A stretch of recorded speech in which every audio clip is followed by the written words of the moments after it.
Bonjour à tous, je vous retrouve encore ce matin, mercredi 22 avril, pour une méditation. Et je vais vous proposer, comme prévu dans les lectures quotidiennes, la suite de la première lettre de Paul aux Corinthiens au chapitre 16. Donc chapitre 16 de la première lettre de Paul aux Corinthiens, les versets 13 au verset 24, donc jusqu'à la fin du chapitre 16.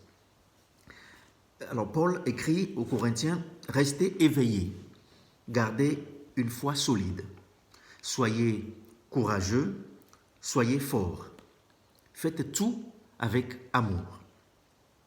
Encore une demande, frères et sœurs. Vous le savez, Stéphanas et sa famille, qui ont été les premiers chrétiens d'Achaïe, donc Achaïe c'est la partie sud de la Grèce aujourd'hui, Stéphanas et sa famille ont été les premiers chrétiens d'Achaïe et ils se sont mis au service des autres chrétiens. Alors, obéissez à des gens comme eux et à tous ceux qui travaillent activement avec eux. Je suis heureux de la visite de Stéphanas, de Fortunatus et d'Achaïcus. Ils vous ont remplacé auprès de moi. Oui, ils m'ont rassuré et ils vous ont rassuré vous aussi. Reconnaissez la valeur des gens comme eux.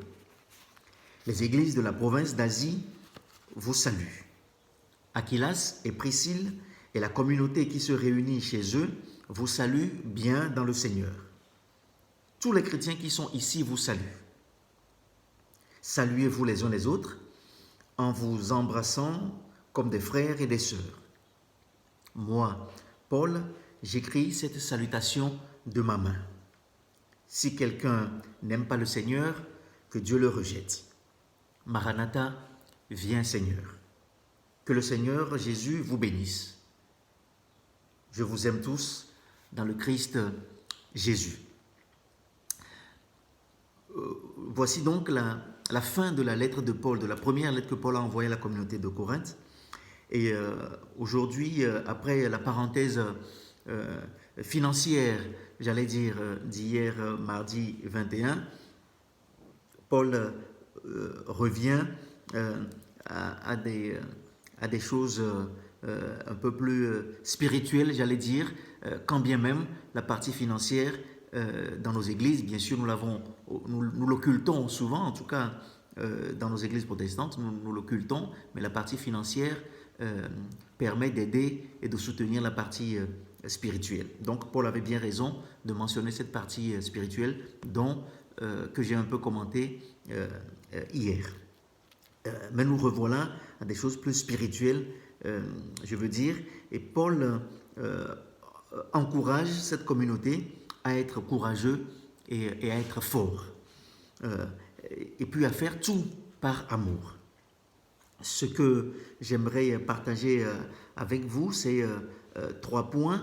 Le premier, où il fait mention de Stéphanas et sa famille, qui sont les premiers chrétiens du sud de la Grèce, avec Stéphanas, Fortunatus et Aïcus, qui les remplacent auprès de lui, Paul. Nous sommes et nous vivons donc cette période difficile sanitairement dans notre pays et dans le monde, ou partout dans le monde. C'est pas que en France, les communautés ne peuvent plus se rassembler.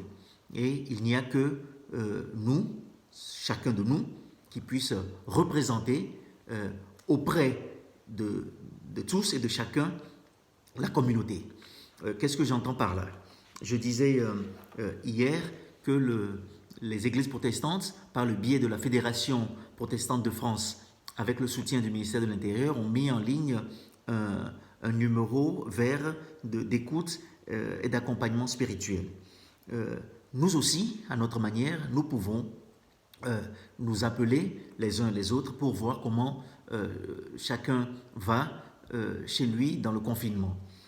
Moi, en tant que ministre de l'Évangile, en tant que berger, pasteur, j'appelle aussi, mais individuellement, nous pouvons, et c'est un peu ce que recommande Paul, nous pouvons individuellement nous appeler mutuellement les uns les autres pour voir comment va chacun chez lui.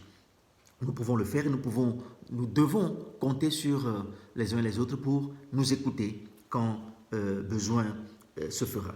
Nous devons être forts et courageux et pour pouvoir aller nous aussi nous proposer ou proposer notre service d'écoute auprès des autres, auprès des uns et des autres. Voilà un peu ce que dit Paul ici en encourageant la communauté à être en son absence. C'est un peu le texte, le passage d'hier, en son absence, pendant que les temples sont fermés, à être présent auprès des uns et des autres. Oui, nous devons être présents auprès de chacun autant que nous le pouvons. C'est aussi cela l'Église. L'Église, ce n'est pas que le temple ou les temples qui sont, ou les églises qui sont, les portes qui sont aujourd'hui fermées. L'Église, c'est nous.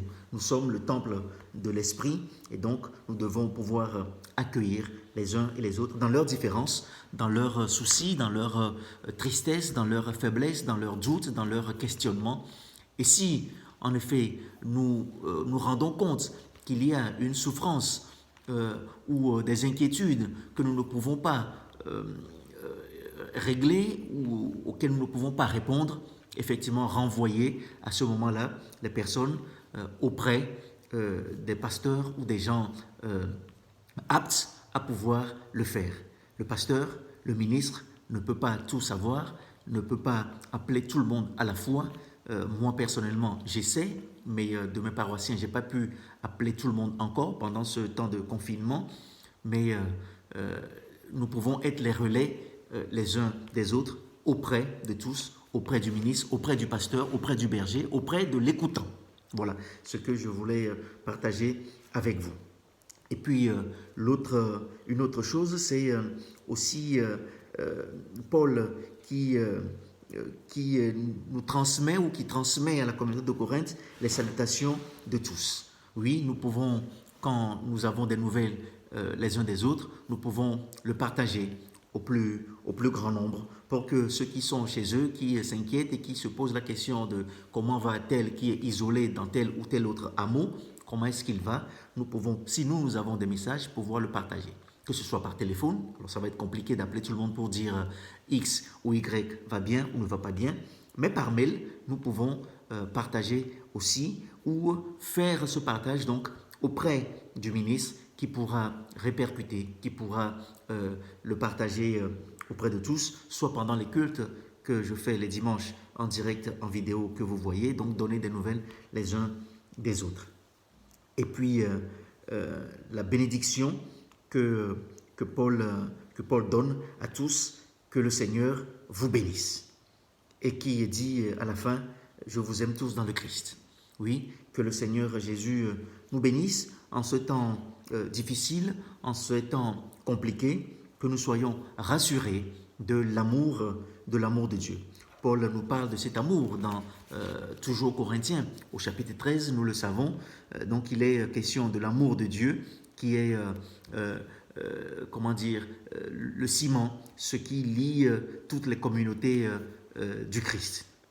Et Paul rappelle qu'il n'est pas question seulement de biens matériels, mais aussi de ces dons que nous avons reçus, dons d'amour fraternel. Embrassez-vous fraternellement, de ces dons d'amour fraternel que nous avons reçus et que nous sommes appelés à partager. Que le Seigneur lui-même nous encourage, nous fortifie et nous rende inébranlables dans ces situations que nous vivons, dans cette situation difficile. Que le Seigneur vous bénisse en Jésus-Christ. Amen.